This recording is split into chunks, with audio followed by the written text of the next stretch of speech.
Hello, everybody, and welcome to Empowered Tutoring's Read-Alouds with Miss Katie. Today, I have chosen the book The Polar Express because it is the holiday season, and this one is an all-time classic, I think.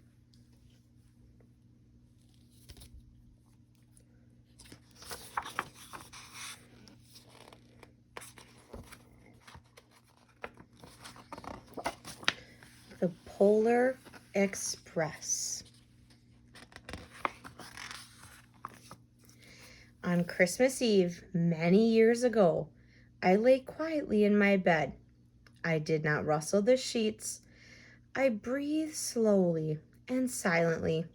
I was listening for a sound a friend had told me I had never heard. The ringing bells of Santa's sleigh. There is no Santa, my friend had insisted, but I knew he was wrong. Late at night, I did hear sounds, though, not of ringing bells from outside. Came sounds of hissing steam and squeaking metal. I looked through my window and saw a train standing perfectly still in front of my house.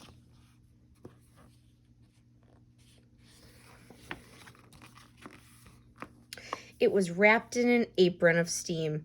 Snowflakes fell lightly around it. A conductor stood at the open door of one of the cars. He took a large pocket watch from his vest, then looked up at my window. I put on my slippers and robe. I tiptoed downstairs and out the door. "All aboard!" the conductor cried out. I ran up to him. "Well," he said, "are you coming?" "Where?" I asked. "Why, to the North Pole, of course," was his answer. "This is the Polar Express." I took out his outstretched hand and he pulled me aboard.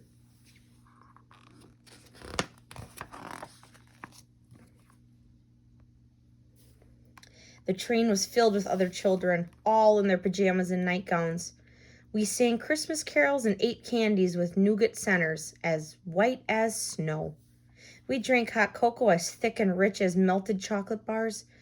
Outside, the lights of towns and villages flickered in the distance as the Polar Express raced northward.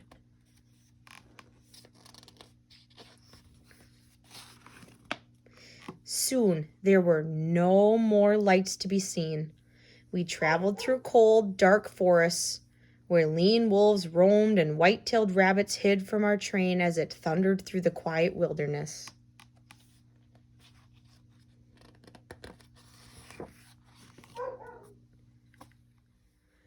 We climbed mountains so high it seemed as if we would scrape the moon.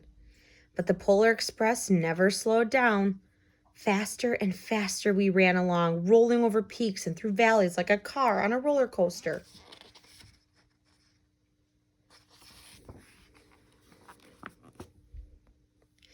The mountains turned into hills, the hills to snow-covered plains. We crossed a barren desert of ice, the great polar ice cap.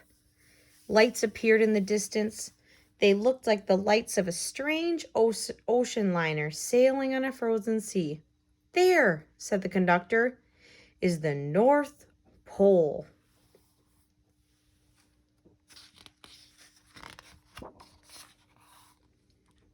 The North Pole.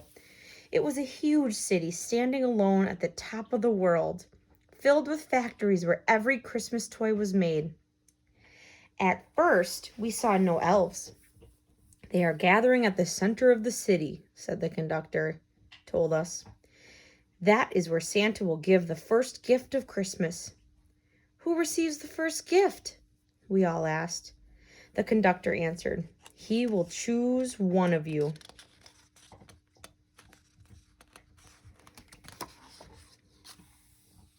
"Look!" shouted one of the children. "The elves!" Outside, we saw hundreds of elves. As our train drew closer to the center of the North Pole, we slowed to a crawl. So crowded were the streets with Santa's helpers. When the Polar Express could go no farther, we stopped and the conductor led us outside.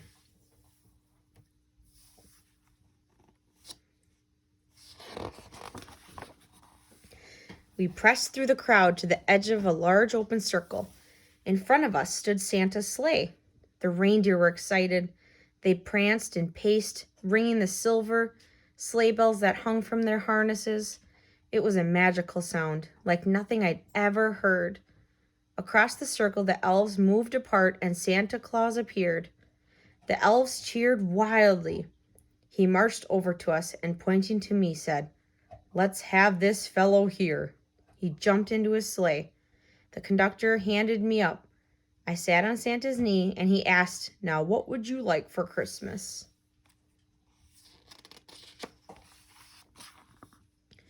I knew that I could have any gift I could imagine, but the thing I wanted most for Christmas was not inside Santa's giant bag.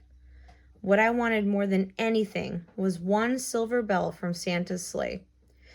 When I asked, Santa smiled. He gave me a hug and told an elf to cut a bell from a reindeer's harness. The elf tossed it up to Santa. He stood holding the bell high above him and called out, "The first gift of Christmas."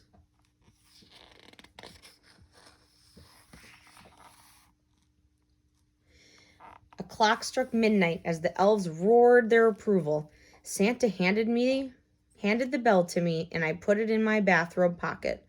The conductor helped me down from the sleigh. Santa shouted out the reindeers' names and cracked his whip.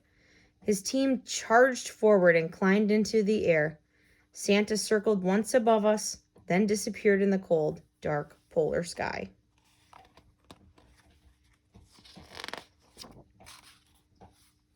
As soon as we were back inside the Polar Express, the other children asked to see the bell. I reached into my pocket, but the only thing I felt was a hole. I had lost the silver bell from Santa Claus's sleigh. "Let's hurry outside and look for it," one of the children said, but the train gave a sudden lurch and started moving. We were on our way home.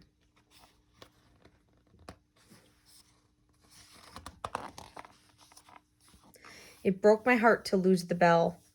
When the train reached my house, I sadly left the other children.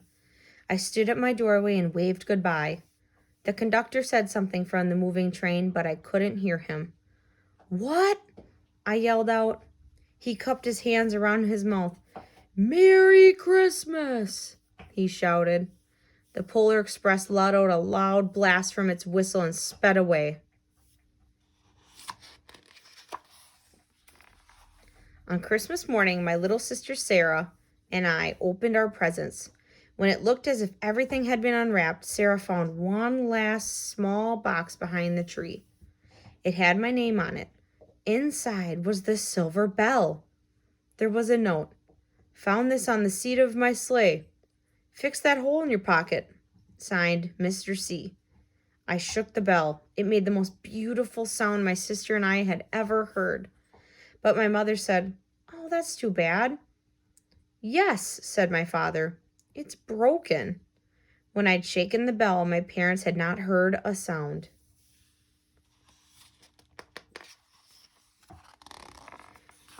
At one time, most of my friends could hear the bell, but as years passed, it fell silent for all of them. Even Sarah found one Christmas that she could no longer hear its sweet sound. Though I've grown old, the bell still rings for me as it does for all who truly believe.